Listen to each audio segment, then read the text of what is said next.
volume and surface area. Now first thing we are going to start that what is area. Now we know that area of a 2D shapes. If we have a 3D shape, then it possesses volume and a surface area as well. Now what is surface area? We will discuss it later. But if we talk about area, then the shapes, the 2D shapes that we had studied so far, rectangle, and I am going to write the working formula as well. Now we all know that how our rectangle looks like. So that is a rectangle. We say that the length and it's the breadth. So area of our rectangle is L multiplied by B.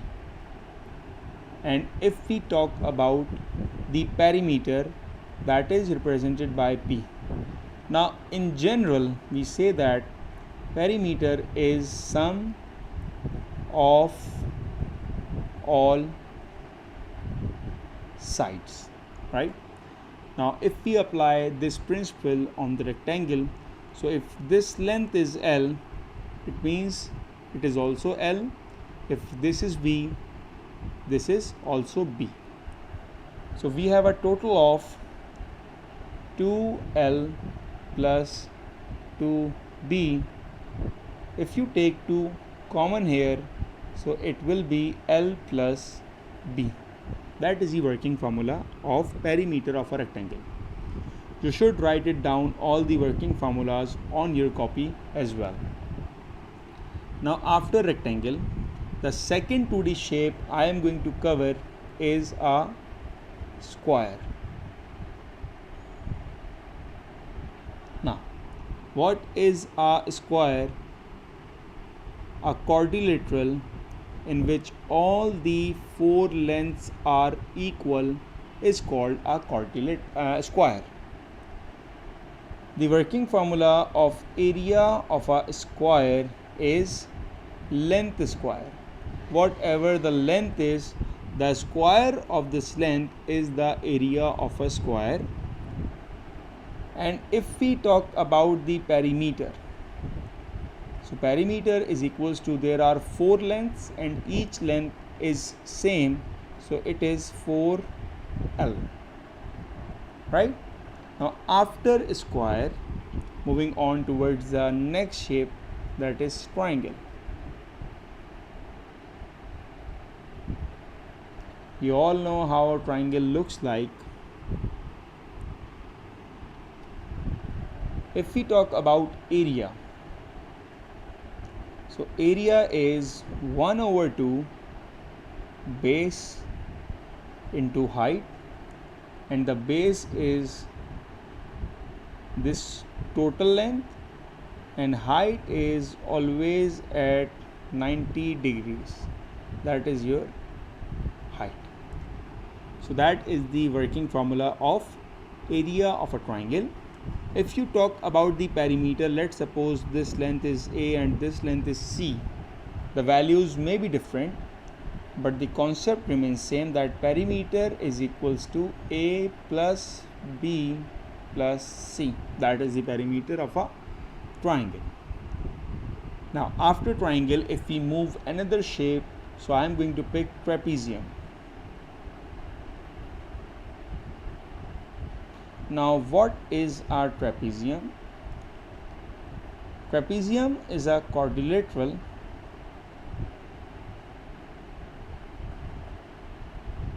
with one pair of parallel sides. So our trapezium is a quadrilateral in which there is only one pair of parallel sides. If we draw the figure of a trapezium,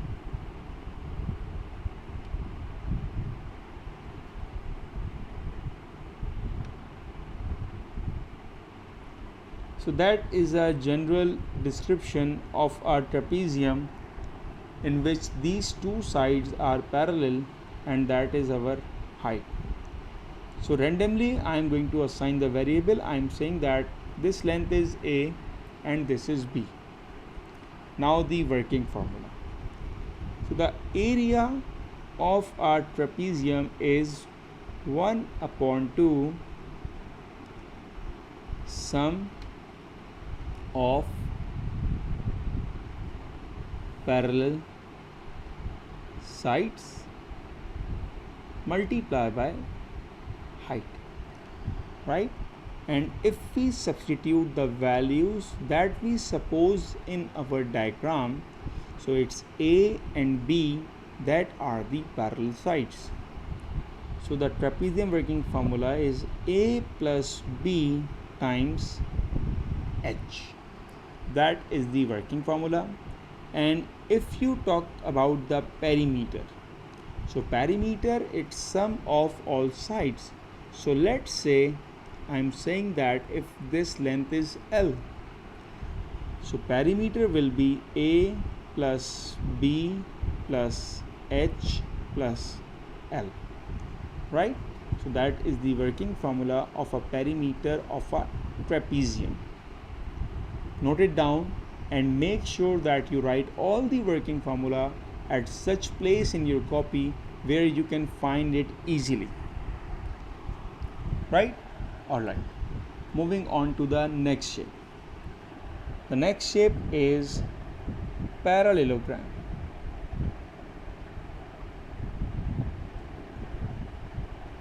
Now what is a parallelogram? A shape like this, right? This is a parallelogram in which this length and this length is parallel and equal. This length and this length is parallel and equal.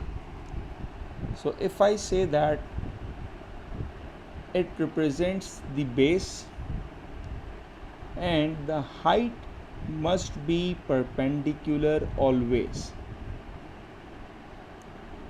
The area of a parallelogram is base multiplied by height, right? And if you talk about the perimeter, that means sum of all sides. So you need to add all the lengths of the parallelogram to find out the perimeter, right? So that are all these shapes, 2D shapes we had discussed, and I had told you the working formula of all these shapes. Mostly shapes you had already studied in your previous class, I assume that, right? So after the area working formulas, if we talk about, before going to volume, first let us discuss the units of area. Now units play an important role in mensuration. Now area units are either it's meter square, either it's centimeter square, millimeter square. These are all the units of area, or it may be kilometer square, that is also area. You can observe that in area we have a power 2. That means there are two lengths which multiplied gives you the value of area. Now you can apply the strategy in all the shapes. If you talk about the parallelogram, you will see that there are two lengths. One is base, one is height. If you apply the technique on triangle, you have two lengths. two lengths, and if you talk about the rectangle, so there are also two lengths, right? In trapezium there are also two lengths. One, a plus b is the length and height is the length. So area is the product of multiplication of two lengths, right? Now after area, if we talk about volume,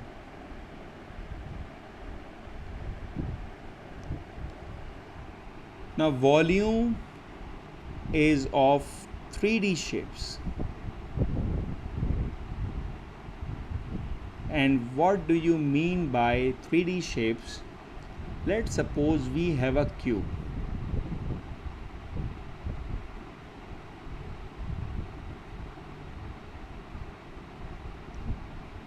That is a small cube, right? Now cube is a 3D shape because there are three lengths involved in cube. Since it is a cube, all lengths are equal, so this is length, the depth is length L, and the height is length. Now there are three lengths, that means we are now dealing with the volume, and volume of cube is length cube, right? That is the volume of cube. Now in 3D shapes we don't have area, but we have surface area, and there is a short trick to find the surface area. First thing, as we had discussed in the topic arc length and area of a sector, right?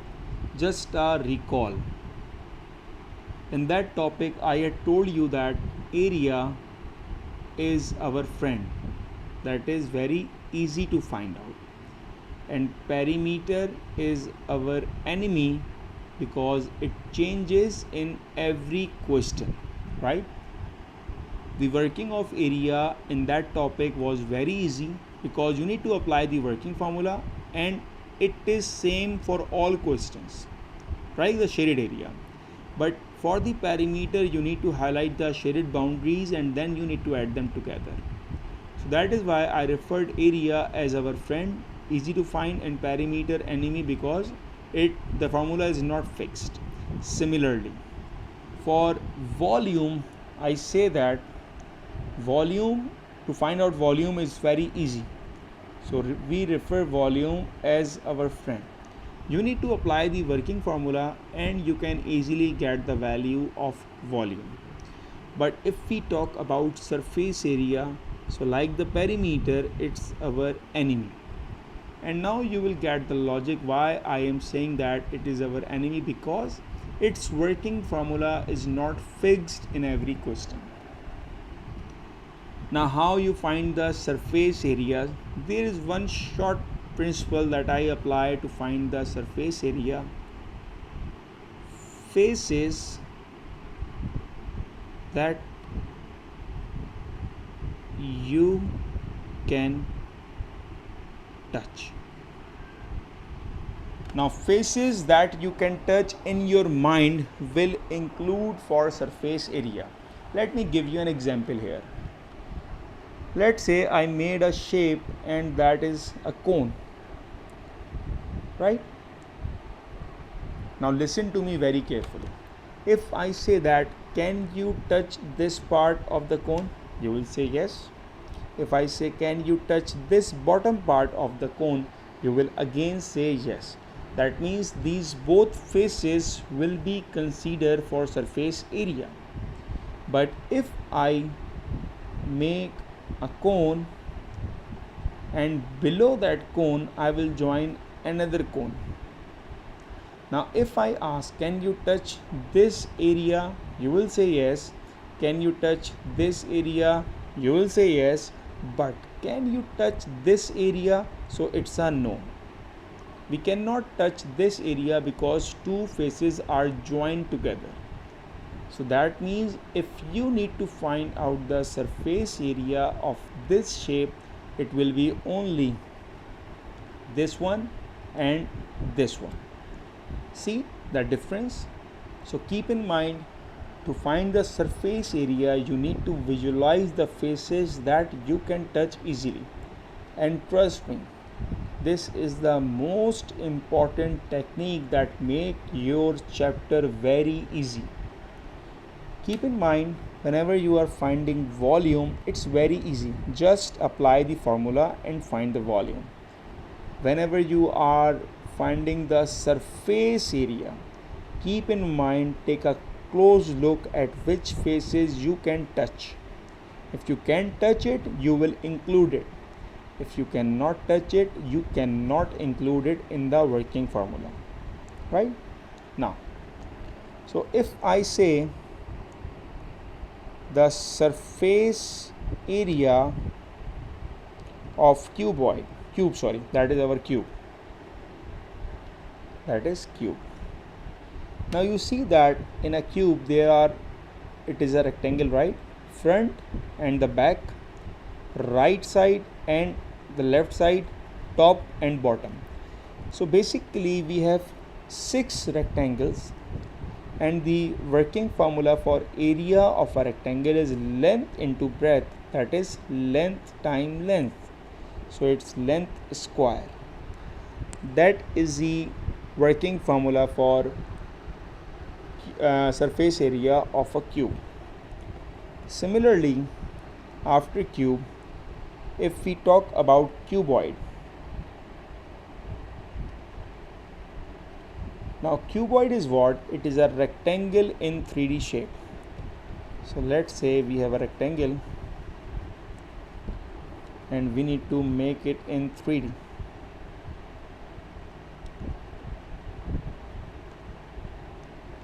Now that is a cuboid, right? So we say that L, B and H. Now the volume is very easy to find out. You need to apply the working formula. And volume is what? It's length into breadth into height. Just multiply all 3 lengths and you will get the volume. If I talk about surface area, keep in mind the enemy part. Now look closely. At first, I am going to find out the area of the front rectangle, right? So the base is L and the height is H. So its working formula will be L multiplied by H.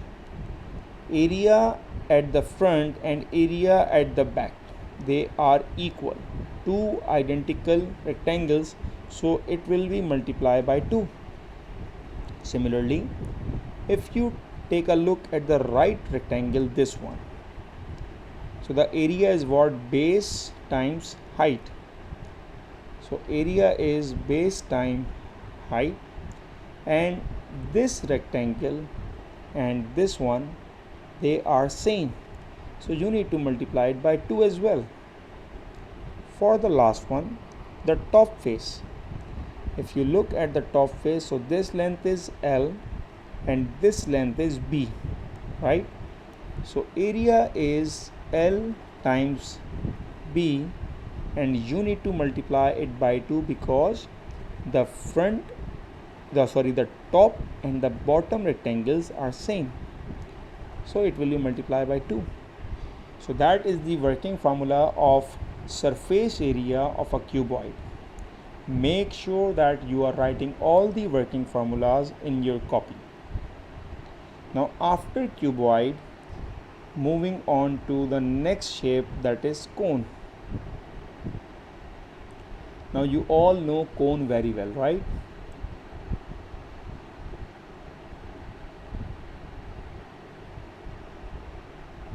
That is a general shape of a cone.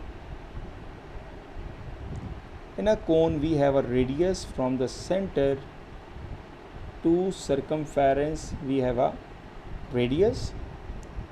This length, it is a slant height represented by L, and the straight line from the top to the center at 90 degree, that is our height. Now you see that I make a 90 degree angle with the red pen because I need your attention. Height is always at 90 degree. If the length is not at 90 degree, it might be a slant height, but the height must be always at 90 degree. Now what is the working formula of volume of cone? So volume of cone is 1 upon 3 base area multiplied by height. Now what is base area? The area that touches the base. If your cone is placed in such a way that the base is a circle, right? You have seen the caps mostly kids wear in the birthday parties. That is a good example if you want to visualize. So you see the face at the bottom is a circle, and the area of a circle is pi r square and height is h. So the working formula is 1 over 3 pi r square h. That is the volume of cone. Now since it covers the curved portion as well, so it has a curved surface area.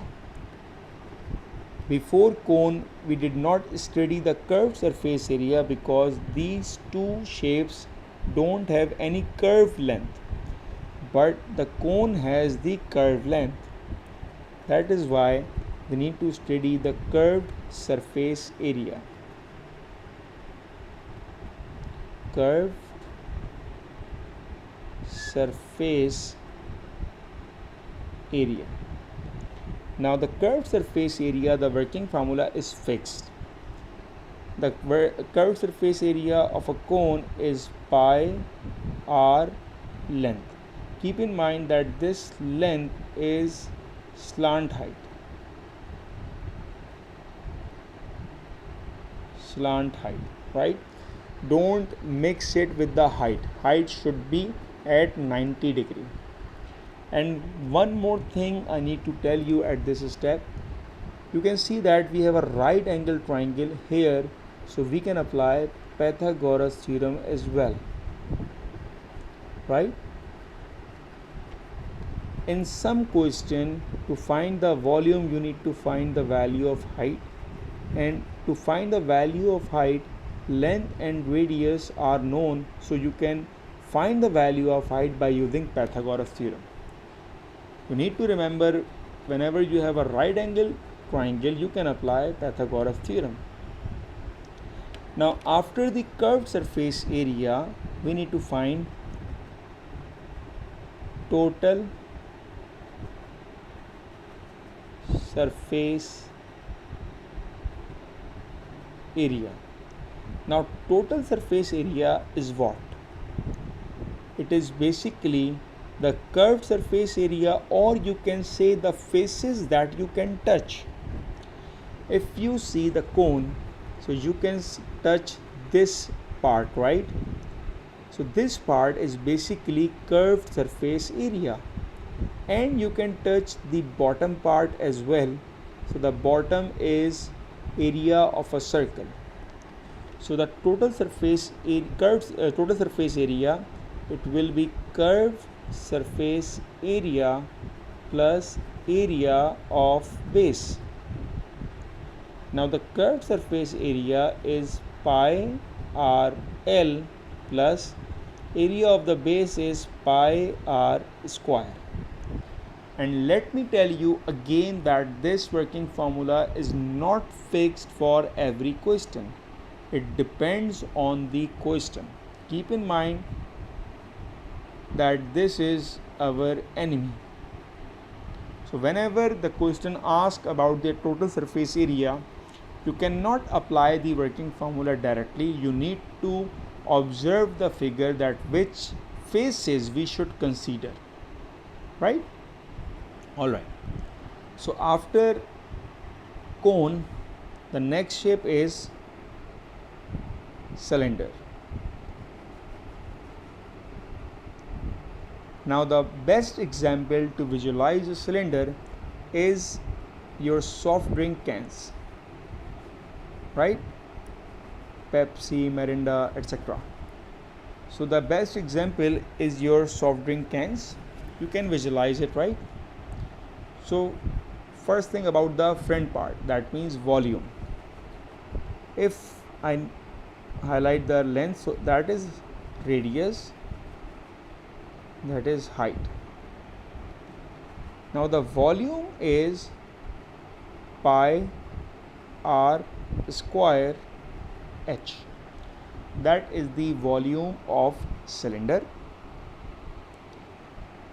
Since we have a curved surface in this, so the curved surface area, CS is the short form, curved surface area, that is equals to 2 pi r h. The 2 pi r means the circumference of the circle multiplied by height. The depth of the cylinder gives you the curved surface area. And if you want to visualize, basically when you are holding a Pepsi can, so the area that your hand is holding is the curved surface area, right? Alright. After that, the total surface area. Now visualize that if you have a can in your hand, which faces you can touch easily. Of course, you can touch the conical part from where you are holding. You can touch the upper portion of the cylinder and you can touch the bottom portion of the cylinder.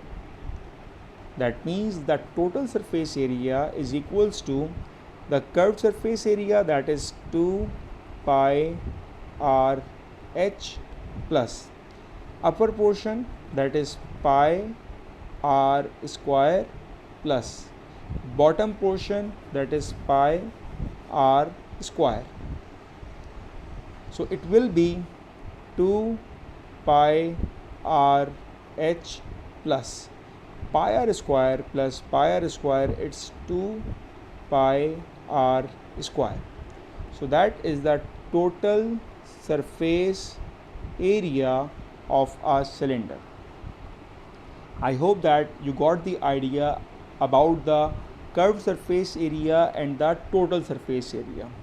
The curved surface area includes only the conical or the curved portion, but the total surface area includes the portion that we can touch easily. Again, I am just dotting it with the red pen so that you can remember that it is our enemy, right? It is our enemy. After cone, cylinder, we have one more shape to discuss, and the name of this shape is sphere. Now what is a sphere? The best example that you can visualize very easily is the example of a football. Football is a best shape of a sphere. I cannot draw it on the paper, but I will try. So it's not a circle basically. Sphere is sort of a 3D circle, you can say that. I cannot draw it on the laptop, but you can visualize the shape of the football, that is the shape of sphere, right? The volume of sphere is 4 upon 3 pi r cube. In sphere, the curved surface area or the total surface area both are equal, and it is equals to 4 pi r square. You can visualize it when you hold a football, so you can touch it easily on its entire face. That is why the curved surface area or the total surface area both are equal, and it is 4 pi r square. If you cut your football in two halves identically, So the first half, it will be look like this, right? If you cut your football, it will be look like this, and that shape we called a hemisphere. So what is hemisphere? Now you can say that it is half of a sphere. So the volume of a sphere is 4 upon 3 pi r cube.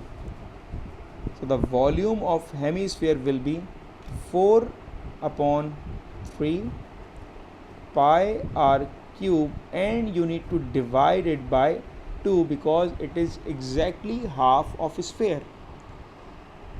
It will be 4 divided by 3 pi r cube multiply by 1 divided by 2. 2 and 4 cancel each other, so the leftover part is 2 over 3 pi r cube. That is the volume of a hemisphere, right? And if we talk about the curved surface area, that is the radius. So curved surface area of a sphere is 4 pi r square. For a hemisphere, we know that it is exactly half. That means it is equals to 2 pi r square. And last, if I ask about the total surface area, red point, keep in mind that this is our enemy. So in total surface area, we are going to include the curved surface area and the bottom surface area, right? So the curved surface area is 2 pi r square, and the bottom part is pi r square. So the total surface area is 3 pi r square. But keep in mind that these working formulas are not exactly applied in question. It depends on the question. It depends on the question. Keep in mind, volume, fixed formula, but total surface area, it varies. You cannot apply the working formula without observing the figure, otherwise it may be wrong, right? Now we have left over with the one more shape, and the name of the shape is pyramid. But we are going to cover the pyramid in the next class. So what you need to do, you must make a table. You must make a table like this, in which you can write all the working formulas, or if you write it in general like in the copy without the table, so it will be all right. Make sure that you write at such place where you can find it easily, and it will be very good if you learn all the formulas, so you can apply all the equations in the question easily, right? So in today's class, we had discussed in detail about the 2D and the 3D shapes.